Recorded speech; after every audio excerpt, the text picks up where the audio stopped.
দেরিতে বিয়ে নিয়ে ডিপ্রেশনে ভুগবেন না। দেরিতে বিয়ে হওয়ার পিছনে হয়তো আল্লাহর বড় হিকমত আছে, তাই হয়তো আপনি বিয়েটা দেরিতে হচ্ছে।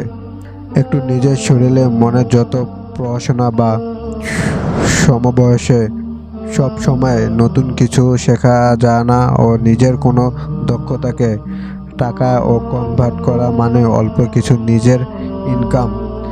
একটা দুটো শখের গুরুত্ব দেওয়া যা আছে যে হালাতে সর্বদা শুকরিয়া করা ও ব্যবসা, এতে একজন নারীর যে কোনো পরিস্থিতিতেই ভালো থাকা সম্ভব। উপরোক্ত বিষয়গুলো একটি নারীর জন্য প্যাকেজ। সবগুলো সুন্দর বাস্তবায়ন চেয়ে চ্যাপ্টা পৃথিবীতে মোটামুটি বা বেশ ভালো থাকা সম্ভব। সবগুলো কাজ পরিবার থেকে করবেন, সম্পর্কের মধ্যে বসবাস করে করবেন, একটা দাম্পত্য সম্পর্ক থেকে করবেন। এই ভালো থাকার প্যাকেজ কোনো সলে লিভিং প্যাকেজ না। যা হবে এর লিস্ট। স্বামী ছাড়া ভালো নাই, স্বামী ভালো মানুষ নাই তাই ভালো নাই, সন্তান হয় নাই ভালো নেই, সন্তান দুষ্ট তাই ভালো নাই, মা বোঝে না তাই ভালো নাই, বাবা বদরাগী তাই ভালো নাই, শাশুড়ি একটা ডাইনি তাই ভালো নাই, ননদ একটা কুটনি তাই ভালো নাই। আপনি ইনকাম করেন, কারো কাছে হাত পাতেন না, আপনি এমনিতেই ভালো থাকবেন, কারণ আপনার পেছনে কারো খরচ নাই। সংসারে ভালো খারাপ ও সবার প্রতি আপনিই করবেন, কেউ আপনার জন্য করার সুযোগ পায় না, কারণ আপনি নিজেই খেয়াল রাখেন। আপনি কোনো অধিকার ও দাবিদাও রাখেন না। ডেফিনেটলি আপনি ভালো থাকবেন, আপনাকে তো সবার দরকার, তাই খাটাবে না। জীবনে ভালো থাকার জন্য একটা পারিবারিক জীবন ও সামাজিক জীবন, একটা ধার্মিক জীবন ও জরুরি।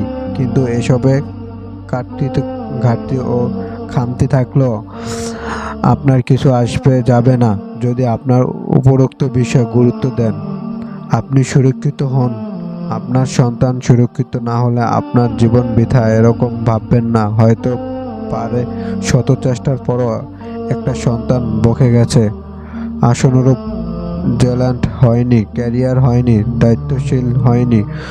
প্রাপ্তবয়স্ক হওয়ার পর এসব ব্যর্থতার দায় আপনার নয়, আপনার পার্টনার, হাজব্যান্ড, ওয়াইফ।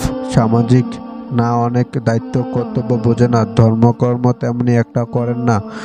জীবনে যা সে হয়নি করেনি পারেনি তা দায়ভার আপনার নয়। আপনি তার টিচার নন, আপনি তার শেখানো টাইপ ও গাইডার নন। অতঃপর তাদের যোগ্যতা ও দক্ষতা, আচার ব্যবহারের দায়ভার নিয়ে আপনি হতাশ হবেন। এটা হচ্ছে যেচে পড়ে কারোর জন্য কাদা। অবশ্যই একটা পরিবার সবার ভালো মন্দ ও প্রভাব বাকি সবার ওপর পড়ে।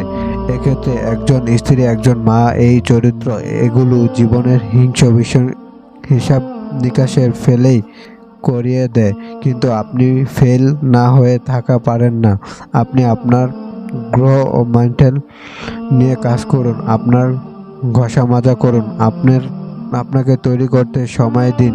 সব দায়িত্ব সীমায় থাকুক।